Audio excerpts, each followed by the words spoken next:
শরীরে ট্যাটু ছাড়া এখন কোনো ফুটবলার আছে নাকি, এই প্রশ্ন এখন উঠতেই পারে। ফুটবলারদের ট্যাটু প্রীতি বা উল্কি করানোর প্রতি টান আসলে নতুন কিছু নয়। ব্যতিক্রম আছে। ক্রিস্টিয়ানো রোনালদোর যেমন ট্যাটু প্রীতি নেই, তার শরীরে কোনো ট্যাটু নেই, তবে ট্যাটু করানোর ফুটবলারের সংখ্যায় হয়তো বেশি হবে। আর দিন দিন এই ব্যাপারটা এতটাই জনপ্রিয় হয়ে উঠেছে যে ট্যাটু যেন এখন ফুটবলারদের শরীরের ইউনিফর্ম। লিওনেল মেসি বা বাদ যাবেন কেন? তার হাত, বুক, পিঠ, পা সব জায়গাতেই তো ট্যাটু। সংবাদ মাধ্যমে এর আগে জানা গিয়েছিল মেসির শরীরে মোট 18টি ট্যাটু রয়েছে, তবে সংখ্যাটা একদম সঠিক না হওয়ার সম্ভাবনাই বেশি। কারণ কিছু ট্যাটু নতুন করে করিয়েছেন মেসি, কিছু আবার নতুন ট্যাটুতে ঢেকেও ফেলেছেন। যদিও প্রতিটি ট্যাটুই অর্থবোধক, অর্থাৎ এমনিতেই করার নেই, তার প্রতিটি ট্যাটুর পেছনে অর্থ আছে। মেসির কাছে পরিবার সবার আগে। তার শরীরে প্রথম ট্যাটুটি তার মায়ের প্রতিকৃতি, যেটা তিনি করিয়েছিলেন 2011 সালে। মা সেলিয়া কুচিত্তিনির প্রতিকৃতির এই ট্যাটুটি মেসির বাঁ কাঁধের পেছনে। আজ এত বড় অ্যাথলেট হয়ে ওঠার পেছনে যার অবদান অনস্বীকার্য, তাকে ভালোবাসা এবং সম্মান দিয়েই এই ট্যাটুটি করান মেসি।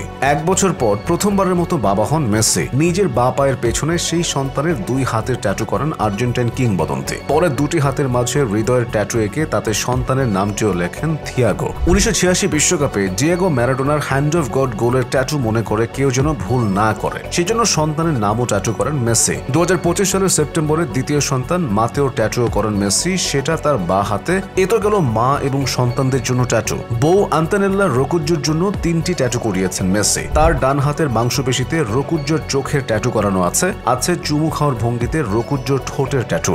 দুজনের যৌথ ট্যাটুও আছে। রোকুজ্জোর শরীরে আছে রানীর মুকুটের ট্যাটু, আর মেসির শরীরে রাজার মুকুটের। মেসির ডান হাতের মাংসপেশিতে রয়েছে পদ্মের ট্যাটু। রোজারিওর সাদামাটা পরিবার থেকে উঠে এসে মেসির বিশ্বজয়ের গল্পের প্রতীক এই ট্যাটু। পদ্মের ট্যাটুর অর্থ সাধারণত সহনশীলতা, পুনর্জন্ম ও প্রতিকূল পরিস্থিতিতেও সৌন্দর্য ফুটিয়ে তোলা। যে খেলাটির প্রতি তার এত ভালোবাসা, সেই খেলা নিয়ে মেসির শরীরে কোনো ট্যাটু থাকবে না তা হয় না। ফুটবলের একটি ট্যাটু আছে মেসির শরীরে। আর ধর্মকে সম্মান করতে ডান হাতে এঁকেছেন যিশুর ট্যাটু। তার ডান হাতের কনুয়ে রয়েছে একটি বড় ঘড়ি ও পেন্ডুলাম ঘড়ির যন্ত্রাংশের ট্যাটু। সময় যে সবচেয়ে গুরুত্বপূর্ণ সম্পদ, সেটা বোঝাতেই এই ট্যাটু করিয়েছেন তিনি। ফুটবল প্রেমীদের কাছে মেসির শরীরের সবচেয়ে আকর্ষণীয় অংশ হওয়ার কথা তার বাঁ পা। এই পায়ের জাদুতেই তো মাত করেছেন বিশ্ব। মেসির সেই বাঁ পায়ের ট্যাটুগুলো যেন তার রূপান্তরের চিত্রিত গল্প। বাঁ পায়ের নিচের অংশে একসময় তলোয়ার, দেবদূতের ডানা এবং একটি লাল গোলাপের ট্যাটু ছিল। পরে গাঢ় কালো কালির ট্যাটুতে সেসব ঢেকে দেন। তবে পায়ের পেছনে থিয়াগোর হাত ও তার নামটা রেখেছেন এবং তার পাশে 10 নম্বর লেখাটা, যেটা আসলে জাতীয় দল ও ক্লাবের হয়ে তার জার্সি নম্বরের প্রতীকী ট্যাটু। প্রশ্ন হচ্ছে, মেসির শরীরে কি বিশ্বকাপ জয়ের কোনো ট্যাটু আছে? এত ট্যাটু করালেন, অথচ 2022 বিশ্বকাপ জয়ের স্মারক শরীরে রাখবেন না, তা কি হয়? হয়, আবার হয়ও না। মানে মেসির শরীরে সরাসরি বিশ্বকাপের কোনো ট্যাটু নেই, তবে বাঁ পায়ের সামনের অংশে যে 5 অফ কাপস ট্যাটু আছে, সেটা কাতার বিশ্বকাপ জয়ের পর করান মেসি।